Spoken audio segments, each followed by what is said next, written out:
भारत का संविधान बना था और आरएसएस का गुरु गोलवलकर संविधान जो बाबा साहब की अगुवाई में बना था, उस संविधान में क्या था?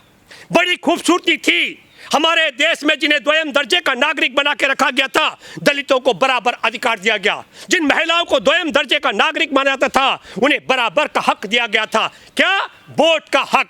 हमारे देश में हिंदू, मुसलमान, सिख, ईसाई, बौद्ध, जैन, नास्तिक, आस्तिक, महिला, पुरुष और किन्नर सबको बराबर का दर्जा दिया गया था। तब गोलवलकर ने क्या कहा था? हमको यह संविधान मंजूर नहीं है, हमें मनुस्मृति चाहिए। और मनुस्मृति में क्या है? मनुस्मृति में बहुत साफ है, ढोल, पशु, शूद्र और नारी ये चारों ताड़न के अधिकारी। उसमें कहा गया है कि एक मुख से पैदा हुआ, राजपूत भुजाओं से पैदा हुआ, वैश्य जो है जंघों से पैदा हुआ और शूद्र पैरों से पैदा हुआ। मेरे प्यारे देशवासियों, यह अवैज्ञानिक बात है। कोई भी पंडा पंडित आरएसएस संघ का व्यक्ति, मैं चैलेंज करता हूं, जितने मर्जी शर्त रख ले, किसी भी जीव को मुख से पैदा करा के दिखा दे, मैं मान जाऊंगा। किसी को भुजाओं से पैदा करा दे, मैं मान जाऊंगा। अरे प्रकृति का नियम है, विज्ञान कहता है कि हर किसी का जन्म गर्भ से होता है, गर्भ धारण होता है। अब आप समझिए कहां लेकर जा रहे हैं। तालिबान का विदेश मंत्री आमिर खान मुत्ताकी भारत में आ रखा है और आमिर खान मुत्ताकी का उत्तर प्रदेश में गार्ड ऑफ ऑनर से स्वागत किया गया। अब बड़ी रोचक बात आपको बताता हूं।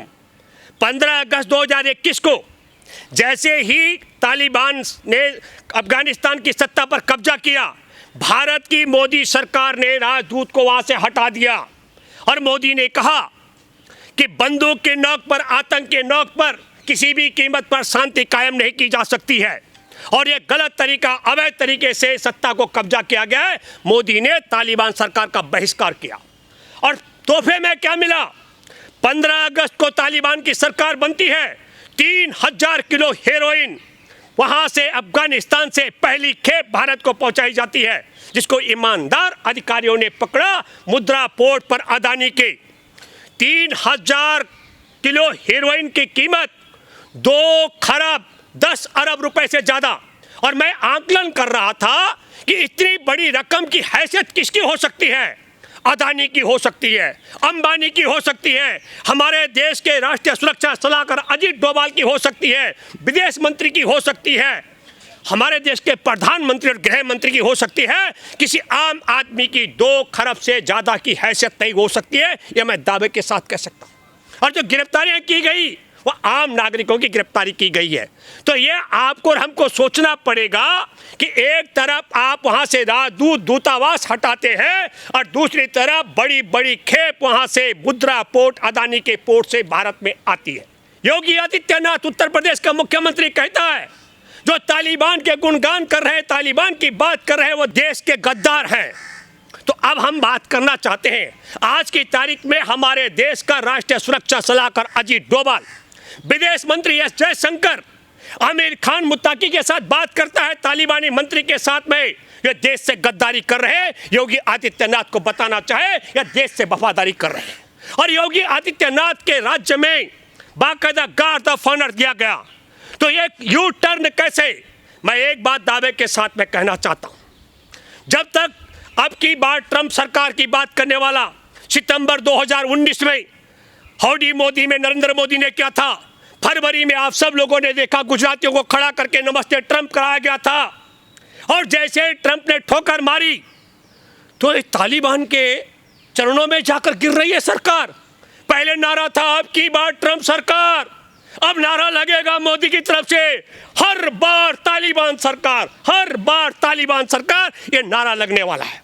पर दोस्तों जरा सोचिए, तालिबान के शासन में महिलाओं की, शिक्षा को लेकर बेटियों की, सर्विस करने वाली महिलाओं के साथ, और अगर वो कहीं आना जाना करे उनके साथ जो व्यवहार होता है, उसकी कल्पना आप कीजिए। महिलाओं को द्वयम दर्जे का नागरिक माना जाता है।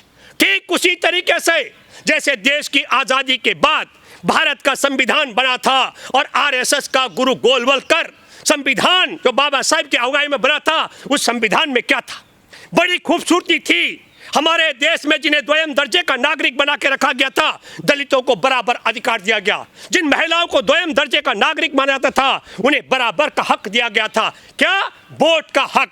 हमारे देश में हिंदू, मुसलमान, सिख, ईसाई, बौद्ध, जैन, नास्तिक, आस्तिक, महिला, पुरुष और किन्नर सबको बराबर का दर्जा दिया गया था। तब गोलवलकर ने क्या कहा था? हमको यह संविधान मंजूर नहीं है, हमें मनुस्मृति चाहिए। और मनुस्मृति में क्या है?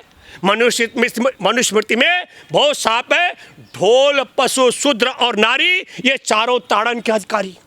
उसमें कहा गया है कि एक मुख से पैदा हुआ, राजपूत भुजाओं से पैदा हुआ, वैश्य जो है जंघों से पैदा हुआ और शूद्र पैरों से पैदा हुआ।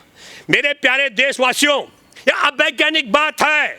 कोई भी पंडा पंडित से संघ का व्यक्ति, मैं चैलेंज करता हूं, जितने मर्जी शर्त रख ले, किसी भी जीव को मुख से पैदा करा के दिखा दे, मैं मान जाऊंगा। किसी को भुजाओं से पैदा करा दे, मैं मान जाऊंगा। हर एक प्रकृति का नियम है, विज्ञान कहता है कि हर किसी का जन्म गर्भ से होता है, गर्भ धारण होता है। अब आप समझ लिए कहाँ लेकर जा रहे हैं। इसलिए मैं ये कहना चाहता हूं, आपके माध्यम से दर्शकों, मैं आपसे कहना चाहता हूं कि डोनाल्ड ट्रंप के माध्यम से अमेरिका से भाजपा आरएसएस को जो आर्थिक मदद मिलती थी, उस नुकसान की भरपाई के लिए आज भारत ऐसी दशा में गिर गया है कि अब की बार तालिबान सरकार, तालिबान के चरणों में भाजपा नतमस्तक कर रही है। और मैं दावे के साथ में कह सकता हूं, तालिबान का सबसे बड़ा कारोबार ड्रग्स तस्करी का है। ये टाइमिंग देखिए तालिबान को बुलाने का।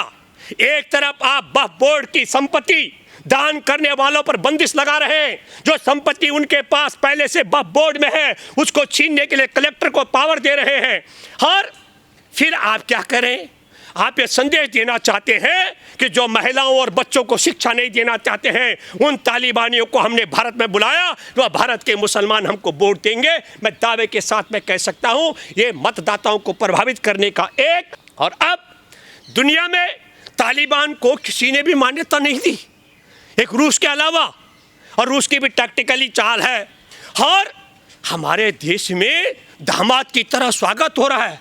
अभी देखना आप 17 तारीख तक आमिर खान मुत्ताकी भारत में रहने वाला है और किस किस का सम्मान और स्वागत होगा। इसलिए मेरे दोस्तों, मैं एक दावे के साथ कहना चाहता हूं कि 21,000 करोड़ की, मतलब 2 खरब 10 अरब रुपए की जो हेरोइन आई थी, खासकर मेरे देश में जिन परिवारों के बच्चे ड्रग्स के पे फंसे हुए हैं, उन पीड़ित परिवारों को तो एकजुट होना चाहिए। और फिर इसीलिए कहते हैं बे औलादों वाली सरकार है, इसे पैसे की चिंता है, इसे आपके बच्चों की चिंता नहीं। और कई लोग कहते हैं मोदी बहुत ईमानदार है। तो 2 सवाल आपके सामने हैं। हमारे देश में अवैध इलेक्टोरल बॉन्ड के माध्यम से वसूली करने की बात सुप्रीम कोर्ट को जांच करने में 5 साल लगा और बताया कि ये अवैध है इलेक्टोरल बॉन्ड। और कौन सा? सीबीआई का, ईडी का, इनकम टैक्स छापेमारी से 2,500 करोड़ रुपए की वसूली भाजपा ने की। और दूसरा, हमारे देश में प्रधानमंत्री राहत कोष होता है। कोरोना महामारी आई और उसमें पीएम केयर बनाया गया। जब दिल्ली हाई कोर्ट का दरवाजा खटखटाया तो कहा यह देश का संगठन नहीं है, यह नरेंद्र मोदी की बपूती है।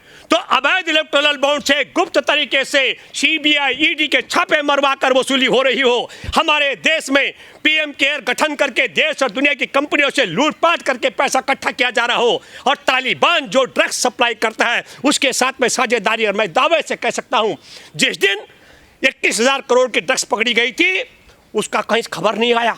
ये 15, 16 अगस्त, 17 अगस्त का मामला है।